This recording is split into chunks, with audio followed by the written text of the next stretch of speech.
Black man, why are you still voting for Donald Trump? Sonia Massey was just murdered. And Donald Trump said if he was president again, he'd give police 100% immunity, which means they can't be held accountable for their crimes. Now, knowing that and knowing the historical context in which police have, the relationship police have with black people in this country, why would you still vote for a man like that? Okay, so first off, you have to understand how the government works. A sitting president does not have the power to give police 100% immunity. There would have to be legislative changes. Also, the president doesn't have the power to draft legislation, so it would have to start in the House or the Senate, that's Congress. Republicans don't even control Congress right now. But let's say they do. Let's say Trump wins and Republicans control the House and the Senate. Republicans would have to draft the legislation, and then it would have to pass in the House and the Senate. And the majority of Republicans have not even come out and said they support 100% immunity. That's not even considering the vast amount of Democrats that would vote against it. So the odds of that happening, slim to none. Now look at this chart behind me. This is the amount of illegal immigrants coming in since 2008. Trump starts here at 2016, and then he ends here at 2020. Since Biden has come into office, the charts went vertical.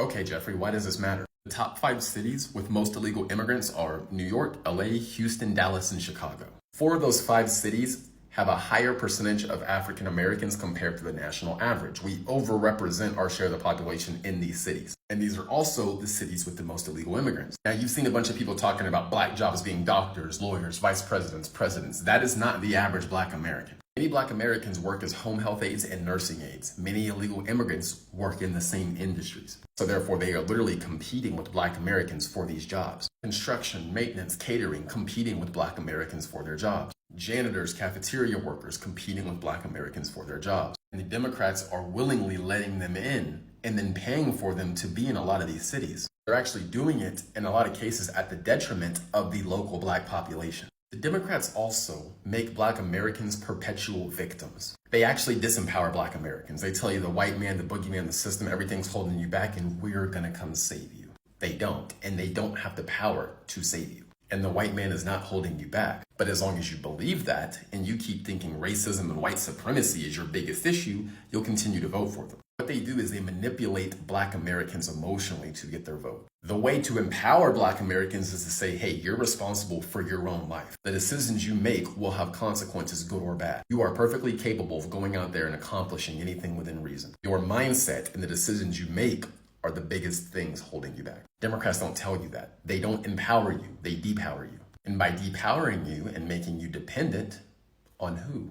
You need them to come save the day. Not to mention, they play a game of identity politics. The Democratic Party is not the party of meritocracy and competence. It's the party of diversity, equity, and inclusion. We're going to put you here because you have a certain level of melanin in your skin. We're going to put you here because you have a certain genetic makeup and you're a female. We're going to put you here because your sexual orientation is different than normal. When Joe Biden was running for office, he wasn't coming out here saying, you know what, guys, I don't care what the color is, don't care what the gender is.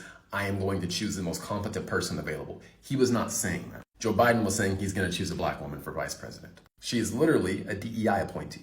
So I will choose the party of meritocracy, competence, not perpetually making me a victim, wanting to lower my taxes, hacking law enforcement, wanting to secure the border. I will take that any day over a party who prioritizes diversity, equity, and inclusion, who plays identity politics as their main game, who wants to leave the border open to get as many people in as possible, who again coalesces almost their whole group by making everybody a victim. I don't want to be around a bunch of victims. Victimhood is not the way forward, but that is what the Democratic Party thrives on. If you're a woman, the man oppressed you. If you're black, white people oppressed you. If you're Hispanic, white people oppressed you. If you're gay, the straight people oppressed you. They build almost their entire coalition off of making people victims. They're the same people who are saying they hate America, don't like the country, stepping on the flag, supporting terrorists. Like, not the type of people I want to vote for. You have to first become educated, put race aside, and look at the bigger picture. Most of us aren't doing that. Not to mention, Joe Biden knew how much money was spent during COVID and wanted to come in and spend a lot more. That contributes to inflation. You know who inflation hurts the most? Black Americans. We make the least amount of money and we have the least assets. Inflation can help people with assets. If you have a house, it goes up in value. If you have stocks, they go up in value.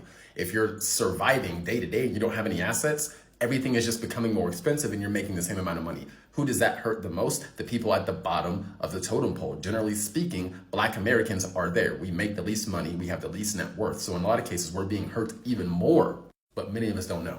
So yeah, I hope that answers your question.